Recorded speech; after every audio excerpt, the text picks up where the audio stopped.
taking us out on exciting expeditions to try and find exotic treasures and antiquities, and in a multi-part retrospective I'm going to take a look at some of the classic games Indiana Jones has lent his name to.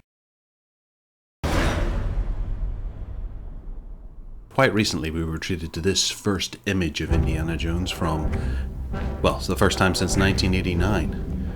But can you actually imagine when this came out that was going to be Indiana Jones? I never really got into the whole Atari thing. It was a little before my time. However, if you didn't know that this was an Indiana Jones game, what would you think is going on here? It leaves an awful lot to the imagination of the user, or the player, the gamer. But what exactly is going on here is just, it's totally beyond me. He's picking up random things, I guess, and just walking around a few different screens. Of course, yeah, I've just fallen down there and disappeared, all but the hat. But now I'm back. Okay, so I'm guessing the black person is Tohal from the movie, who gets, and there's Mexican jumping beans chasing me, I think, or fleas, or slugs. And whenever they touch you, yes, you slow down.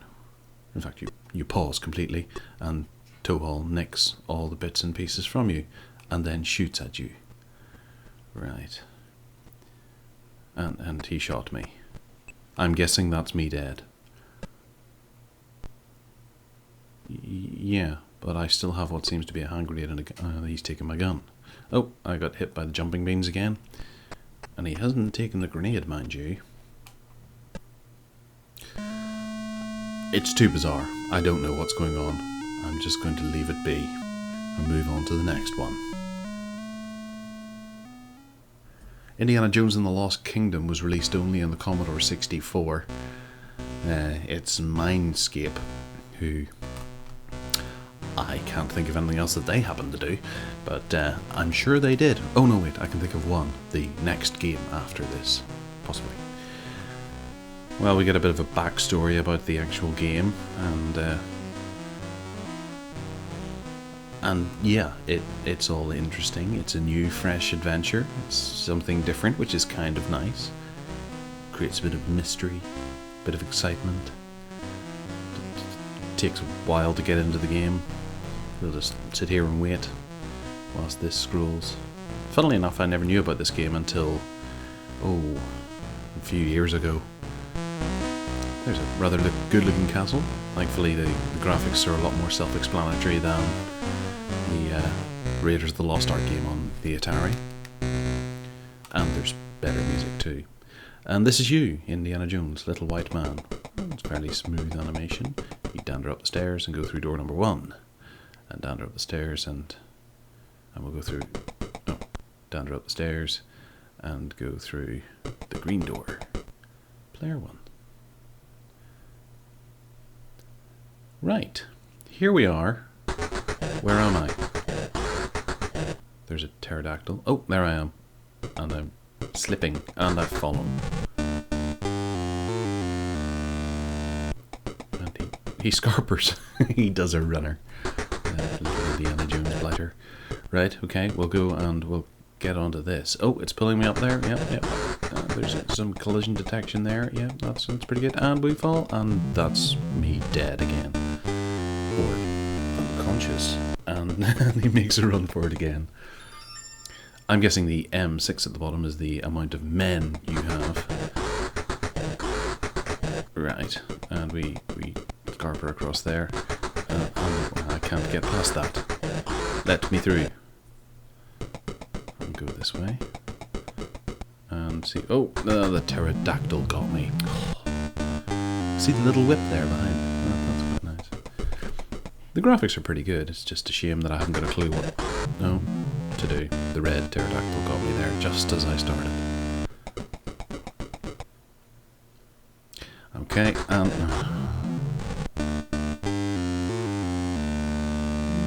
yes, this could be quite an annoying game.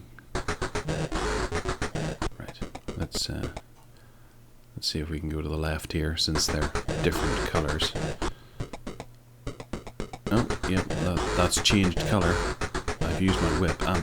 Is that a walking stick? Okay. Right. Yeah, so far Indiana Jones is off to a fairly poor start. These two games don't seem to make much in the way of sense, but I'm sure the game developers had a good idea of what they were doing. Right, Indiana Jones and the Revenge of the Ancients. Because Indiana Jones is such a high velocity and exciting adventure series, it doesn't quite work on the text adventure front. Yeah, here we are with fairly well written descriptions and atmosphere. Appear to be stuck in a cave, dying, and I've got a certain amount of moves to make before I die. It says move 4 at the top there, and I'm not doing very well at this. I'm desperately trying to find some way to get through here. There's a boulder with a hand on it, and I'm still dying. Oops. My spelling's pretty awful because I'm talking at the same time as typing. Right. Any ideas, anyone?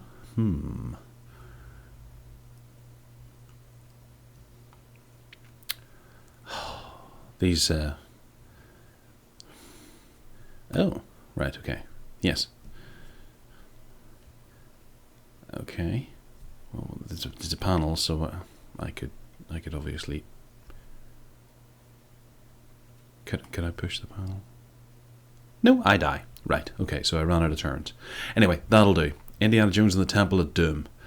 It was released in 2 forms. The 10-gen one was actually an unlicensed one, so it was taken from market. But the original Mindscape one was big in the arcades, and they released it on the Nintendo Entertainment System.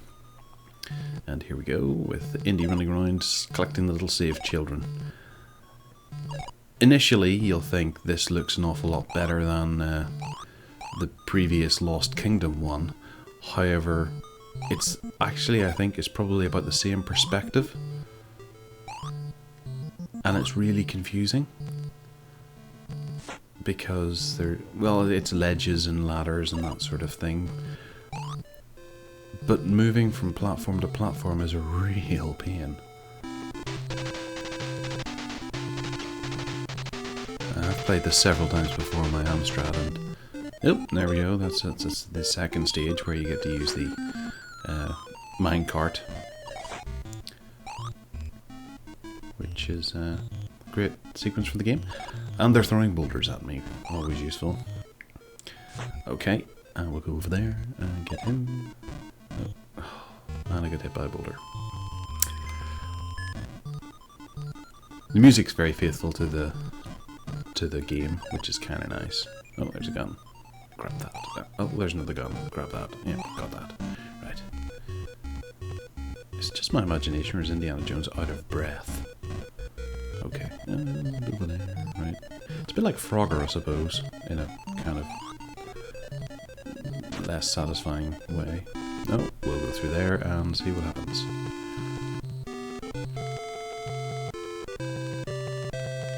Ah, we're into the green cavern, unlike the blue cavern earlier. These whippy things are kind of cool, I suppose, but a wee bit difficult to get right. So I think you have to collect as many of these little slave children as possible. And you can free them if you get the key, but I'm not sure how to... Ah, saw it. Right, yeah, I'll get that, and there's another gun. And, oh! You know, I'd love to know how people make those shooty up spikes. I could put them in my garden. That would get trespassers. Well, it's a mildly confusing minecart ride. Who designed these mines? You know, it must be a nightmare getting the coal out. Not the coal, sorry, the They're not coal mining down here. They're looking for Shankara stones. Oh, I got done by the lava. Oh, I got done by the lava. Anyway, we'll move on to the MSX. The Temple of Doom. It looks somewhat similar, if a little